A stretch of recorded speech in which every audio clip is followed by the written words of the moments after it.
Hello guys, welcome to another video of Pro Rider Vlogs.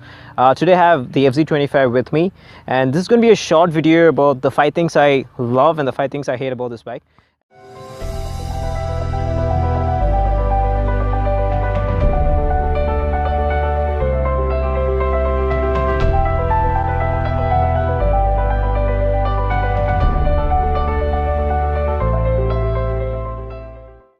We'll also do a top speed run and pit it against Pulsar RS200. Now that is going to be in a different video, but for now it's going to be a really short video on 5 things I love and 5 things I hate about this bike.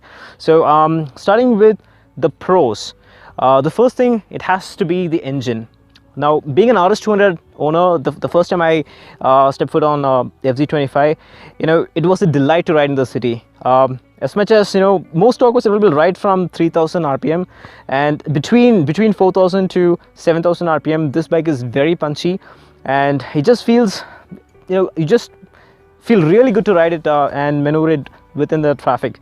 And also, it accelerates very good. I think it can be neck and neck with Duke 200. I'm not sure, I'll have to check that, but I think it does 0 to 100 in about 9 seconds. And the second thing I love about this bike is the engine braking as well as the brakes.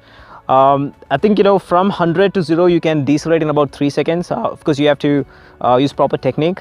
So the brakes are good, the engine is good, and the comfort. You can tour on this bike if you're an Fz15, if you're an Fz150 owner, or if you have a Hornet or an RTR 164V, and if you want to upgrade to a higher capacity bike, and if touring is your main concern, then this would make a really good tourer. So comfort is good, the engine is good, and also the fuel economy. Now, Yamaha claimed, I think, about 40 kmpl, and that is quite true. If you're not pushing the bike really hard, if you're keeping it between 5000 to 6000 RPM, this bike can easily return 40 km per liter. Now, that's on the highway, and I think it's equally frugal in the city as well. Now, speaking about the cons on this bike, the headlight is pretty bad. The throw and the illumination and the spread of light isn't that great. It's okay for the city, but if you're riding in the highways or if it's raining, then you really cannot see anything that's on the road. So headlights, that's a big negative. I think it's the worst in the 200 to 250cc segment. And the tires are okay. If you're just riding on the highways, it's pretty good, but then they eventually lack grip, and you might have to change them, especially if you are into cornering, and if you want to do off-road, then yeah, you have to change the tires. I think my friend has Pirellis. They normally come with MRF zappers 140/70. They're okay, they're pretty durable, but not very functional. The thing I don't like about this bike is the instrument cluster. Let me just turn that on for you. It's a pretty simple unit. The thing is, you don't have a lot of information. When you compare this with the likes of, let's say, the RTR 200, this looks very plain. It does have a bunch of information, but you can only see one at a time. So at this point, you just see the odo, and you can navigate between trip 1, trip 2. You get the real-time fuel economy, and you get the average fuel economy, and you have a clock. But like I said before, you can only see one thing at a time, and it looks pretty plain. Let me just turn on the engine, and let's listen to the exhaust note.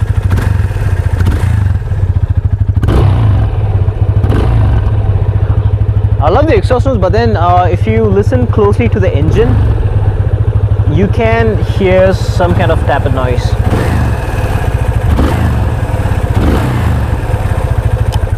Right now the engine is cold, so it's not that evident, but then if you ride the bike for, let's say, 100 kilometers, and if you let it idle, you can hear that tappet noise. And I found this in several Fz25s. It's not a major issue, it doesn't really affect the performance, but I still find it a bit annoying. But I was told that it reduces with time as the engine gets older. It kind of concealed. As a fifth point, I'm really not gonna consider the lack of 6 gear or liquid cooling or a 4-valve engine as a con here, because Yamaha, the main purpose of Fz25 is for city commuting and occasional highway touring.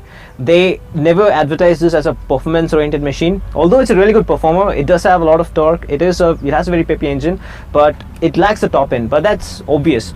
because most of the torque is developed as near as 6000 rpm. So lack of 6 gear and liquid cooling is okay with me because the engine doesn't heat as much. So the oil cooler which they provided, it works its charm.